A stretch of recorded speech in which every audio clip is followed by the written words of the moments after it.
Hi friends, అందరు బాగున్నారండి. ఈరోజైతే మనము పప్పుచారు ఎలా చేసుకుందామో ఒకసారి చూద్దామండి. తయారు చేసుకునే విధానం కూడా చూసేద్దాము. దానికి కావాల్సిన పదార్థాలు కూడా మీరు ఒకసారి చూడండి ఫ్రెండ్స్. ఇప్పుడైతే కుక్కర్లో కందిపప్పు 1 కప్పు నిండా తీసుకుందామండి. పోసుకొని దాన్ని బాగా కడిగి పెట్టేసుకుందామండి. కడిగేసుకుందామండి. ఇప్పుడైతే మనము 2 గ్లాసుల వాటర్ కూడా కందిపప్పులో పోసేసుకుందాము. పోసుకున్న తర్వాత చిటికెడు పసుపు కూడా వేసేసుకుందామండి. మనం తరిగి పెట్టుకున్నాం కదా, టమోటా కూడా వేసేసుకుందాము. ఎర్రగడ్డ కూడా వేసేద్దామండి. ఇప్పుడు కొంచెం చింతపండు కూడా వేసేసుకుందాము. ఇప్పుడు ఒలిచి పెట్టుకున్నాం కదా ఎండుమిర్చి, అవి కూడా వేసేసుకుందామండి.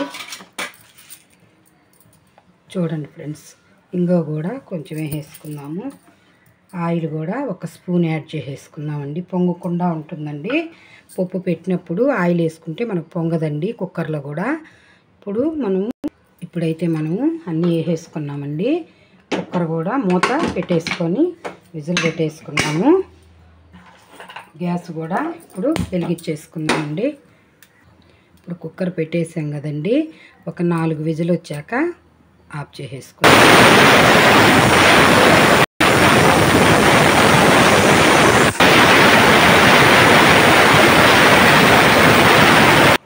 విజిల్ అయితే అయిపోయిందండి. మనం ఆపేసుకుందాం.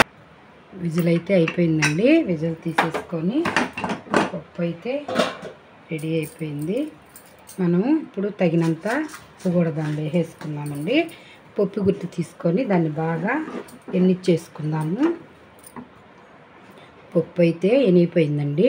ఇప్పుడు ఒక 2-3 గ్లాసులు వాటర్ కూడా మనం పోసేసుకొని బాగా దాన్ని కలిపెట్టేసుకుందామండి.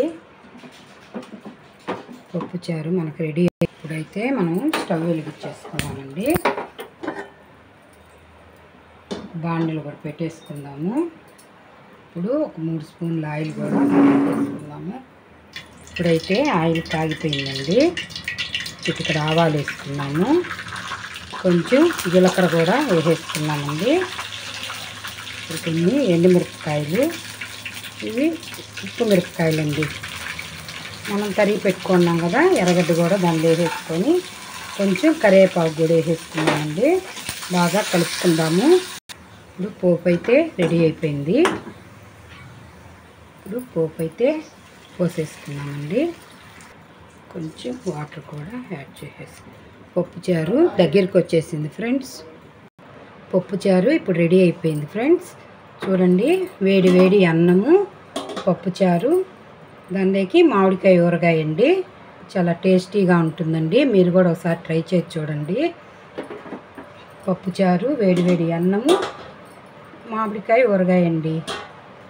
వేడిగా బాగా చాలా బాగుంటుందండి. వేడి వేడి అన్నంలోకి పప్పుచారు మీరు కూడా ఒకసారి ట్రై చేయండి ఫ్రెండ్స్. రెడీ అయిపోయింది. Thank you friends.